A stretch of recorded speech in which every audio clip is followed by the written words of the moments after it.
And if you knew how faster than fast our extra smalls and smalls are running out the door since the shot happened a couple years ago, and everybody's needing to fill up their closets with their tiny sizes, I have never seen anything like it in my life. Boutique hustle.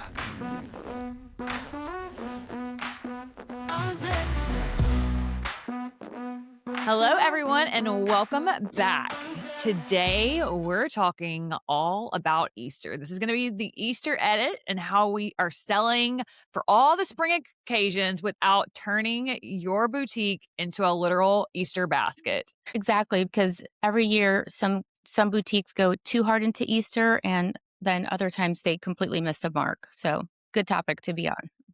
Coming from the boutique side with 5 locations, I can honestly say we're in that prime time strategy of trying to prep for Easter. So, this is such a great topic because the one thing that I don't want our locations to look like is that the Easter bunny literally exploded in it. And I'm coming from the buyer side, which working with a lot of boutiques every season, we talk about how to keep your store trend forward while giving customers Easter options without, again, looking like the Easter bunny exploded in it. It is a challenge too with us buyer mindsets. We would just want Yes, everything that is like for the next holiday. yes. But why does Easter still matter? I mean, are you seeing that the strong demand is for Easter outfits in general? What are your clients kind of looking for when we're talking about spring right now? Yes, of course it's important, but been trying to train my customers to getting away a little bit from calling it Easter dresses, you know, they're going too hard into calling it Easter dresses and more into occasion dresses. So like that, people don't feel that just because Easter passed, they can't buy a lavender dress or pastel floral dress because then sales just tank and then those end up on the rack. Sale rack, I should say. Yeah, that's so true. I totally agree with you on that. It's funny how like we do get so event driven, especially I can speak for the southern stores down here. It's like we're all prepping for what that next event looks like. And so we have to have those goods. But I do find that, especially with Easter coming up sooner this year, if you get too heavy into that Easter dress concept and you make your whole store look too Eastery, what are you doing after Easter? Like, how are you breaking that up? You have to kind of have that mindset of what's following. And I mean, I know that as a buyer, we're going in strong thinking Easter Sunday dress, but it's one day, right? Hmm. So, what is it that your consumers right now are asking for? Are they calling it spring dresses, brunch dresses, church dresses? Or are they going all in with Easter? Well, one of the biggest mistakes boutiques make is buying too literal for holidays instead of thinking season. Like avoid buying pieces that only work for one weekend, things with bunny prints or Easter eggs, overly themed styles. So, like I said earlier, it becomes more of an occasion dress. It could be for Sure. brunch, for church, for family photos. And like that, you can have bigger window to sell those dresses post Easter. Because if you Yeah. go all heavy into Easter again, it just people don't wanna touch anything pastel-y after Easter if that's kinda what you drill in your head that these are Easter dresses. Right. So really you can take those color tricks Sure. and kind of speak the language to your customers that these can easily be worn for Easter or into showers, graduations, Mother's Day, vacation. So you really kind of want to speak the right language so they're not just hearing one holiday event. So Right. there is a color magic trick to that as well. And I feel like that is kind of what creates this seasonal feel whenever we start getting into those color palettes. Right, and it goes down to merchandising as well, but, you call them floral dresses, pastel sets, the linen pieces, the midi dresses, dressy tops to go with denim. All of those could work for Easter. You take a beautiful flowery blouse and you pair it up with a beautiful white flowy linen skirt. That's an Easter outfit, but both pieces can work independently of each other post Easter. Yeah. Yeah. No doubt. I think whenever you're merchandising these colors together in the store, your store instantly feels like spring. That's how we're feeling right now. It just gives you this like fresh spring feel. What are the color palettes that you're selling to your customers right this second? Well, I think the obvious would be the butter yellows and the lavender and the soft pinks and the baby blues and the sage, anything neutral and creamy, because either way, those colors will continue into the season. It's not like Yeah. spring ends once Easter's over. And I Sure. think that might be a misconception. I feel like a lot of boutiques feel like once Easter's over, they immediately have to go into like the primary colors or the brights or whatever. You can start bringing in some of those brighter colors and merchandise them with some of the pastel colors. Again, if you overbought for Easter, you could just, trick the mind and the eye from Yeah. Easter and by merchandising. What is a merchandising strategy from your point of view that you can give critiques or advice to other retailers out there? Instead of like creating like this master Easter rack collection, how would you suggest that a boutique owner like myself would present these pieces? Um, you can have a garden party section. You could have a Sunday's best. You can rack. You can do um, brunch, wedding guest. All of those. That again, you can use those same garments to wear to any of those occasions. So Yeah, I that's love kind that. I of love yeah, that's kind of what I tell them. These are the categories like that you're going to call them like your spring occasion and whatever, but you'll sell them as Easter dresses. We're just not going to be like Easter dresses this whole entire wall. correct. I go back to the same comment I made earlier, and I'm just kind of talking to myself as well. Once again, we're kind of in that prom season right now. When Hmm. we talk about merchandising strategies is huge in our companies. And you're right, like we're not going to put together this Easter section per se, but we're going to be able to float throughout the store. We can pick Easter options. So I think it's all in like your vocabulary and your wording and how you're educating your customer. But I love creating like little vignettes throughout the store. And those vignettes can tell a story. So you could bring Easter up like right now in a beautiful Easter color palette vignette. And then you can break that vignette out and kind of plug it into some of the ideas that you had, whether it be spring occasions, brunch ready, garden party, or Sunday's best. But I love whenever you can create those vignettes through the store and how all of those colors start coordinating. And then it's Hmm. like your eye kind of bounces throughout the store whenever you come in for that initial presence. Super important to create that marketing strategy, especially during an event season, whenever it's just one event after another. So, I totally like that feedback from you as well. And not only that, you don't want a customer coming in for just the Easter dress. How about you sell them a top, for everyday wear or pair of jeans? Yeah, And so I think you can keep a small, I mean, if you wanted to, depending on the size of your store as well, is keep a very small Easter section if it's like screaming Easter. But I say use that opportunity to upsell. And by just creating this sure. big Easter section, does that person completely ignore the rest of what's in the store? I would want to make them kind of dig a little bit and go through all the racks and see what could work for Easter. Yes, so true. And another, good thought I just was thinking about is your customers who may not wear Easter dresses on Easter. They may wear linen sets or pantsuits, or Mhm. they may be a family who, like, we live in South Louisiana. So Good Friday is a big Mhm. weekend. That's whenever they're wearing like linen sets, denim shorts are, coming in, the trouser shorts.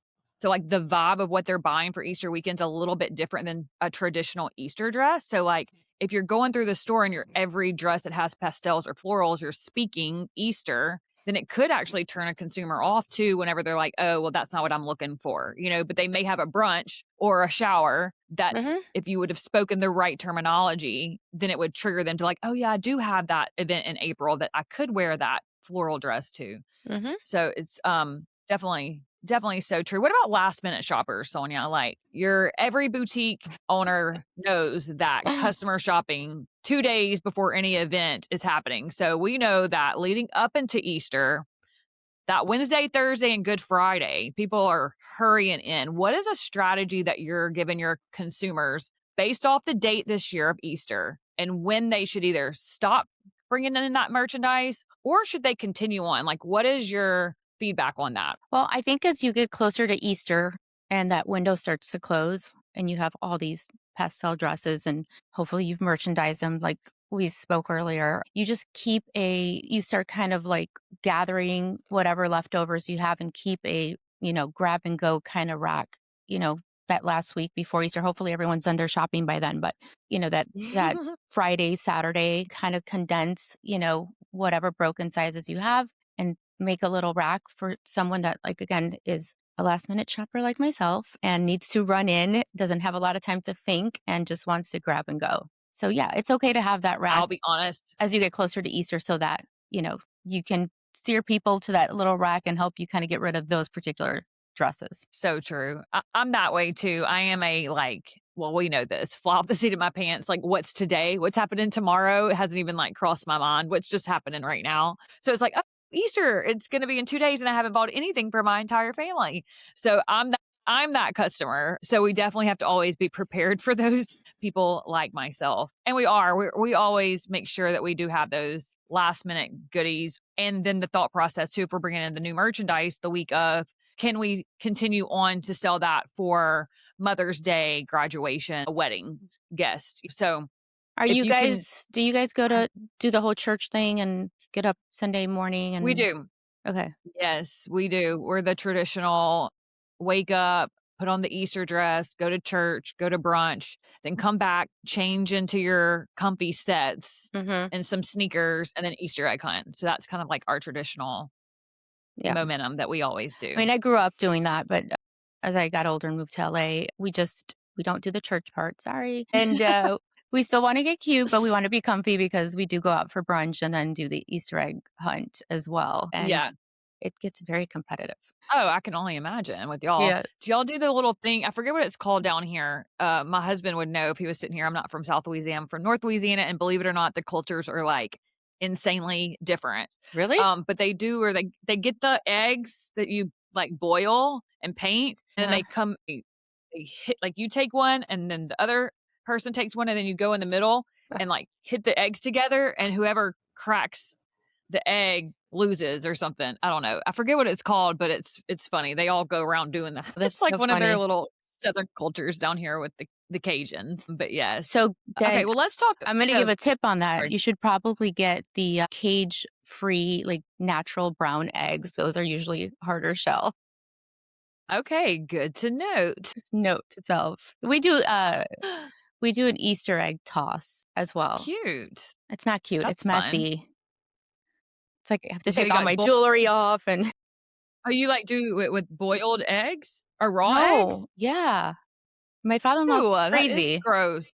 Yeah, yeah, and Yeah, it's no for thanks. money, so we're going for it. You're going Yeah, hard. No, that's yeah, kind of yeah, interesting. I've never heard of that tradition. and we do an Easter egg Wow. hunt, and there's always Okay. the golden egg with $50 in it, and so, like, everyone's just, like, battling it out. It's pretty fun. I love your bougie in-laws. They always are bringing the most. They are fun. So let's talk marketing ideas. Marketing can really drive the sales for Easter without just screaming Easter in an edit. I will say through the years, we'll do like Easter edits or big Easter campaigns. This year, we actually did not do a big Easter edit. I think there was just so much going on like too soon and to like just hone in on just one event. So we've been really taking things more at a broader spring scale. But what we've done is when we're talking about our email campaigns or our Instagrams, we're really segmenting that by occasion. So, like how we're doing our launch is a little bit broader, like the spring edit. Mhm. But then within that, we're like breaking that down by categories within our social media. What are some ideas that you think that boutiques could use when they're thinking about campaigns or segmenting? Well, first I'm gonna go with some of the mistakes that I think I see, and this is not in apparel necessarily, it's more of the store. If you over theme your store, where do you go from there? I say Yeah, keep it true. springy, keep it light, keep it sure pastelly. I think buying too many floral dresses, overly juvenile dresses. If that's your customer, that's great. But like we are saying, not everyone's going to Sunday church. So you had to keep that in mind. So not everyone needs, their big floral midi dresses. Variety will always sell. And that's going to, again, happen post Easter. And that's what you got to keep in mind is how am I going to sell this garment beyond this weekend? Yes, it's so true. Variety always sells better than depth this time of the year. Well, yeah. And the smartest buying strategy is choosing pieces that work for multiple events. Like we said earlier, it's Easter and bridal showers and baby showers and graduations and spring vacations. That white dress that you need for graduation works for Easter as well. So I couldn't have said it better myself. When a dress can sell for multiple occasions, it is a much safer buy. And as a Hmm. buyer, that is something that we stand there. We're like, how many different places can we wear this? 'Cause everybody is coming in for something different. And if you know that you can get so many different events out of one look, then it's a sell through no matter what. So And I it, love it that and it's a takeaway. safer investment. Yes, so true. So let me ask you this. After Easter, what's the next kind of like big occasion other than the obvious weddings and all that stuff that you guys kind of focus on so that you can carry on some of this product into? Yes, great question. So down in the South, we do have festival season that approaches directly behind Easter, which is kind of an interesting shift because you go from like these pastel florals into like fringe and lace. But what I have seen is if you merchandise correctly, because there's times where we're like trying to still sell through a lot of these pieces that we also don't want to become a festival store overnight. So it's like there's a happy medium. But a lot of these dresses, like your middies or even your maxis, even the short dresses in certain floral prints or just prints, you can actually, add a crossbody, add some funky earrings with a Some cowboy sandal. boots. Yes, or a cowboy boot, exactly, and Mhm. then you've kinda gone into, like, this transition from Easter, spring, into festival season, so you can take looks and kinda do recreation with these items. Then we go straight in followed after festival season, straight it's Mother's Day. So you're able to take those same kind of Easter concepts Mhm. or brunch concepts or wedding guest concepts and wear for Mother's Day. Once again, Mother's Day is the day that you're brunching or you're churching or you're brunching or you're doing something that's special for yourself that you like to look spring ready. So we do get some longevity there. And then right after Mother's Day, there's graduation. So it just kind of organically falls one after another. And then by the time you've maxed out graduation, we're headed straight into vacation period. And you would want to have a nice sell through by then. That's always the goal. Right. And that's great that we have Easter and then we have this long window for Mother's Day. So I think if you buy well, you pick with intention and by occasion without going too heavy into, like we said, the Easter theme, you should have a good sell through. And again, Yeah. repurposing those pieces, you remerchandise and you restyle. You switch up your window and you can take some of those Easter dresses, I'm sure, like Hannah was saying, and just with a pair of cowboy boots, a little denim vest, whatever, and you can make it festival or just a Yep, cute just weekend like outfit. that. Add some sunnies and a little hat, and you're good to go, honey. And the key is really is buying the product that transitions beyond the holiday. So I would say like the biggest takeaway for us today is that you can absolutely capture this like Easter dress concept and get the Easter sales that you're looking for without actually turning your boutique into this whole Easter basket. But you just have to stay super tuned in for sure. So do you guys do a big sale afterwards, or what does that look like? We are in a non-sale period right now, so we typically ride out the spring from March 1st all the way until Memorial Day. So, you won't see us hosting big sales, until Memorial Day weekend. That's the first sale period that we kick off for the summer, and then we usually ride that out until the end of the season before we transition into, I Back say to August, school but until fall. Yeah, back to school and fall, exactly. and no racks outside, right? No sale racks outside. No snow racks outside unless it's a special occasion. Just right by the counter, there's a little happy rack right there. I don't even have it as a sale. It's just some onesies and it's full price. It's all brand new merchandise. We just kind of start running into ones as a we start running into just having one at a time. So I have it says like bestseller ones like last call, last Mm, ones mhm. without even a discount because it's just that time of the year that this is whenever you can maximize the momentum of full sell-throughs. So there's really no need to have any type of sell racks out at this point of the year for sure. Agreed, agreed. Especially because this is the longest selling season that we have all year. It is. It Fall, is. winter's short, and then we're right back here. Do you tend to find a lot of the same sizes on that rack? Is it always the smaller sizes? Is it always the larger sizes? Is it a little bit I of love everything? that you're asking this question right now, Sonia, and I cannot wait to say this out loud and to our audience. All of our jeans we have are 29, 30s, and 31s left. Okay, we used to only have like ones left. They are now starting at 21s. We have all larges left and some mediums, last ones. And if you knew how faster than fast our extra smalls and smalls are running out the door since the shot happened a couple years ago and everybody's needing to fill up their closets with their tiny sizes.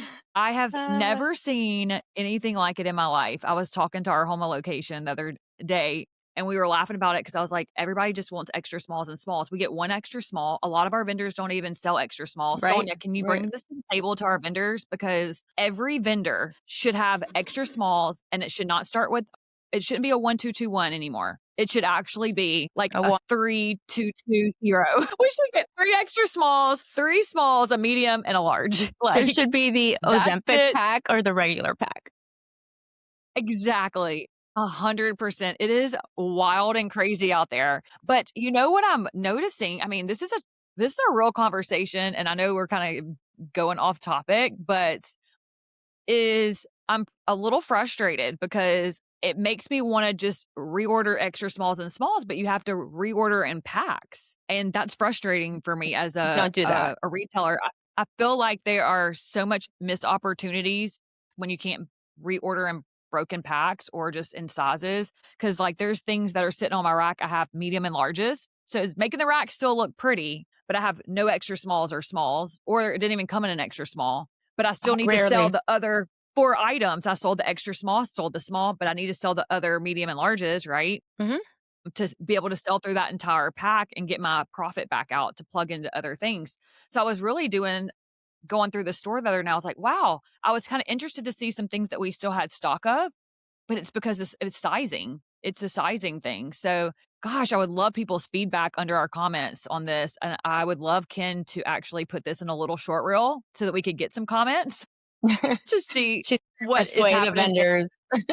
Yes, and other places because our vendors, we need more extra smalls and we need more smalls in our pre-packs, like, I think shouting it what from the rooftops. I think what could work, going on a limb here, but based on my experience, and I'm talking to you guys, you vendors, is sort of like where Sugar Lips gives you the option of an extra large or not, or an extra small or not. Right. Having that as an option, I think could be a thing.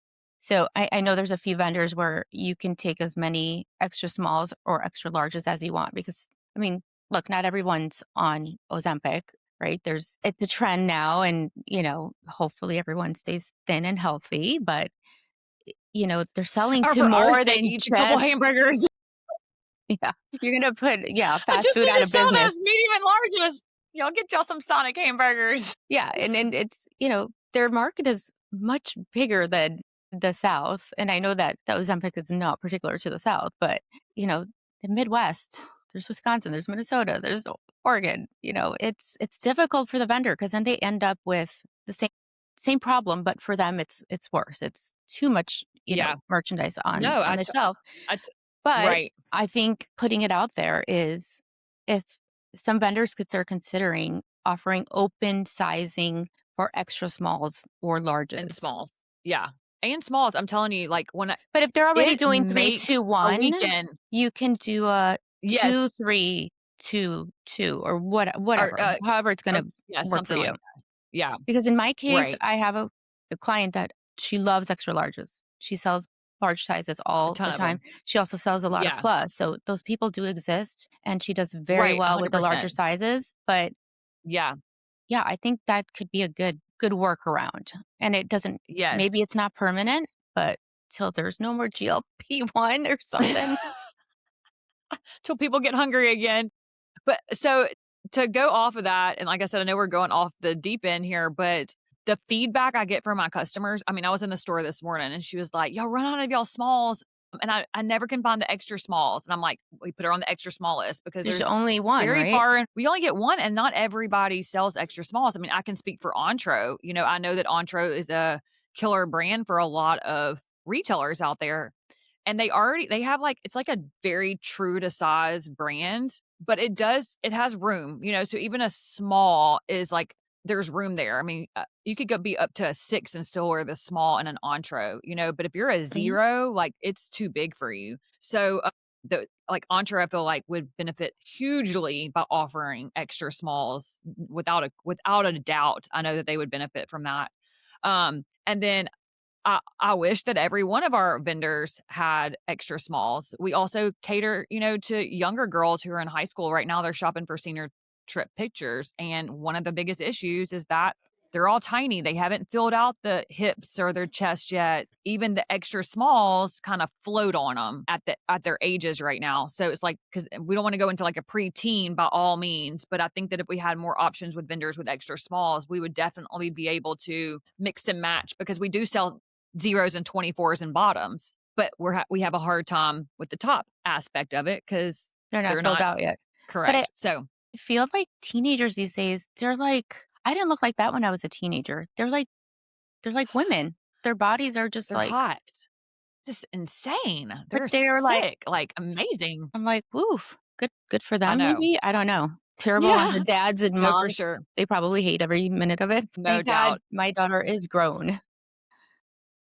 So to kind of finish things off with this Ozempic talk, and then we'll kind of start closing things out. But every week, my goal is to get the stores just enough product to be able to fill in the front of the stores with brand new arrivals. That way, for our every day, every week customers that are coming in, they're seeing something new and fresh as soon as they walk in the door. But what I have noticed the most that has happened a lot faster is when we don't have enough extra smalls and smalls in our stores going into a Mhm. busy weekend, it totally jeopardizes our potential revenue. Like it is amazing. Like I will literally go through, if we have no smalls or extra smalls, I can guarantee you that the sales that weekend will not be what I'm hopeful for. So it's like imperative that we're bringing in new goods weekly, weekly, weekly, almost every other day, that things are landing and getting into the stores as quick as possible, just for sizing purposes. Because these extra smalls and small customers that are coming in, if they're not seeing their sizes, missed opportunity. We had a client this morning who was there first thing, fell in love with the top. We only had larges left. And we ended up finding her a size at another location. So she was able to get catered to, but she was like, y'all, you don't have us any smalls. And I'm like, we have them coming. They're coming. But it's like, you have to order all new stuff just to be able to have your extra smalls in when you still have a store full of merchandise to sell through. So it's kind of an interesting tactic, but I've never quite noticed it as like this as I have this season, truthfully. Also because you've gotten pretty thin yourself. So I need it. I have no That's clothes. the moral of the story. It's you. I used to could take the large. It's a me problem. It's a me problem.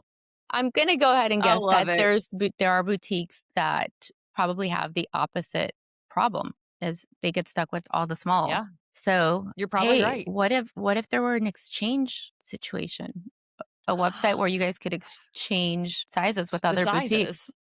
That'd be kinda cool, huh? Hey, you're on to something, Sonia. Tell Ken that. He'll probably make an app for it. Yep. I love it. Okay, well, some great takeaways today. We went from capturing all about Easter sales to then talking about Ozempic and what it's done and changed the Your ways numbers. of our sizing structure. Yes, and what's it doing to our potential revenue? The sell through is something that we always definitely focus on, and how quick we can make those turns, because the quicker you can make those turns, the quicker you can get your next group of product in. So turning ratio is definitely something we can get into as well, because that is a whole nother strategy that I don't even think we've talked about turns. So it's going to be good. Well, thank you guys. For those of you who don't know, we stick this podcast in the middle of our Of the day day. anytime we find that window for the week, because I'm sure when I check my phone right now, there's going to be a million messages. Orders are Uh-huh. ready. People need Mine's things. vibrating. Yeah. I finally put it on silent mode. I put all my devices on silent mode so there wouldn't be any sounds, but we love doing this. Every time it And vibrates, my anxiety gets a little higher. that's why I put it on silent mode, because I needed to stay calm. But we appreciate you guys giving us the time, and keep the comments coming. We love them. Yes, for sure. And if we don't talk about Easter again, I hope you all are prepared and ready for Easter and what you're doing with that product as soon as that's Easter Sunday is done. Can't wait for next week's episode, Sonia. And y'all have a fun weekend. Thank you. You too. Birthday girl. Thanks. This is the Boutique Hustle Unzipped. Don't forget to follow us on Instagram, Facebook, and YouTube. And TikTok. And share with all your friends, and TikTok. That's right. And TikTok. That's where my husband watches us, is on TikTok. Oh, But yes, please subscribe. We would love your feedback. Any comments or additional things you would love to hear from us, we're all ears. Have a lovely weekend. Bye, Thank Sonia. you. Bye.